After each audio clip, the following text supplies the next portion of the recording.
Hello everyone, this is Bhavna and welcome to Saini academy. आज की video में हम करेंगे क्लास 10th का chapter 1 exercise 1.2 question number 5। So देखते हैं क्वेश्चन नंबर 5 क्या बोल रहा है। Check whether 6n can end with the digit 0 for any natural number. हमें एक नंबर गिवन है 6n। हमें बोला हुआ है कि अगर 6n में n एक नेचुरल नंबर है। अब नेचुरल नंबर हमें पता है वो सब नंबर जो 1 से स्टार्ट होते हैं एंड पॉजिटिव इन्फिनिटी तक जाते हैं, आगे चलते ही रहते हैं। जितने भी पॉजिटिव नंबर्स होते हैं 1 से एंड तक, उन सबको हम नेचुरल नंबर बोलते हैं। अगर n की पावर कोई भी एक नेचुरल नंबर हो कि n कितनी भी बार मल्टीप्लाई हो रहा हो पॉजिटिव, तो क्या एक ऐसा नंबर आएगा जिसकी एंड डिजिट 0 होगी। सो इसके लिए कंडीशन है, किसी भी नंबर की एंड डिजिट कब 0 होती है, जब उसके मल्टीपल हो 2 मल्टीप्लाई बाय 5।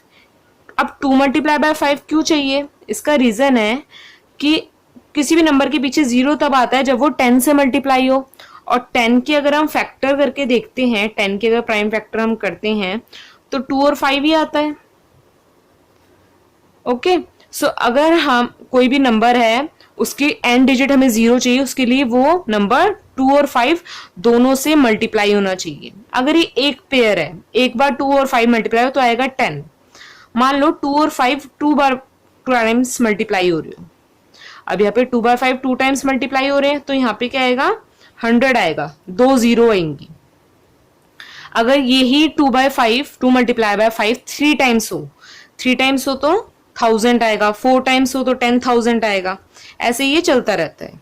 सो 6n के फैक्टर 6n तब 0 आएगा जब उसका 2 और 5 उसके मल्टीपल्स हो, प्राइम फैक्टराइजेशन हो। तो अब हम सबसे पहले 6n के फैक्टर्स देखते हैं, 6n के कौन कौन से फैक्टर्स होते हैं। अगर हम 6n के फैक्टर्स करते हैं, अगर हमने 6 के फैक्टर लिए तो 6 2 से जाएगा 3 पर, और फिर ये 3 3 से जाएगा 1 पर। सो 6 के प्राइम फैक्टर्स क्या है 2 एंड 3। तो 6 की प्लेस पे हम क्या लिख सकते हैं 2 मल्टीप्लाई बाय 3। जो n है पावर एक्सपोनेंट है, उसको हमने एज इट इज लिखा। अब ये देखो हमें नंबर क्या चाहिए था 2 मल्टीप्लाई बाय 5 चाहिए था, एक बार तो होना चाहिए। अब यहाँ पे बस 2 है, 5 तो है ही नहीं। इसका मतलब क्या इसकी एंड डिजिट 0 आ सकती है? तो नहीं आ सकती। क्यों? क्योंकि अगर यहाँ पे 5 होता या 2 मल्टीप्लाई बाय 3 मल्टीप्लाई बाय 5 होता एक बार, तभी एंड डिजिट 0 आती, नहीं तो नहीं आएगी। सो 6n can never and with digit 0। हमें ये लिखना है, जिसके लिए हम क्या लिखेंगे एंड स्टेटमेंट क्वेश्चन की, prime in the factorisation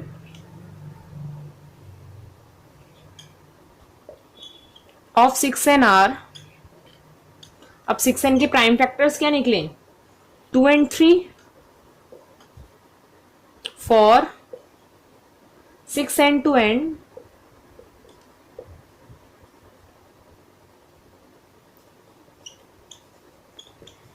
in digit 0 prime factorization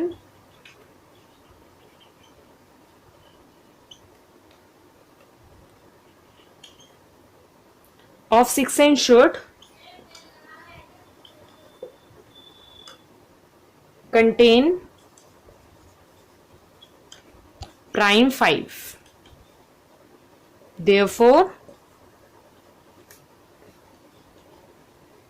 there is no natural number n for which 6n ends with digit 0। तो हमने लिखा है कि 6n के प्राइम फैक्टर्स आए 2 और 3। हमें प्राइम फैक्टर 5 चाहिए था, लेकिन वो इसमें नहीं है। इसी रीजन की वजह से जो 6n है उसकी एंड डिजिट 0 नहीं होगी। इसी के साथ अब हमारा क्वेश्चन नंबर 5 भी कंप्लीट होता है। नेक्स्ट वीडियो में अब हम सॉल्व करेंगे क्वेश्चन नंबर 6। तब तक के लिए good luck and keep learning.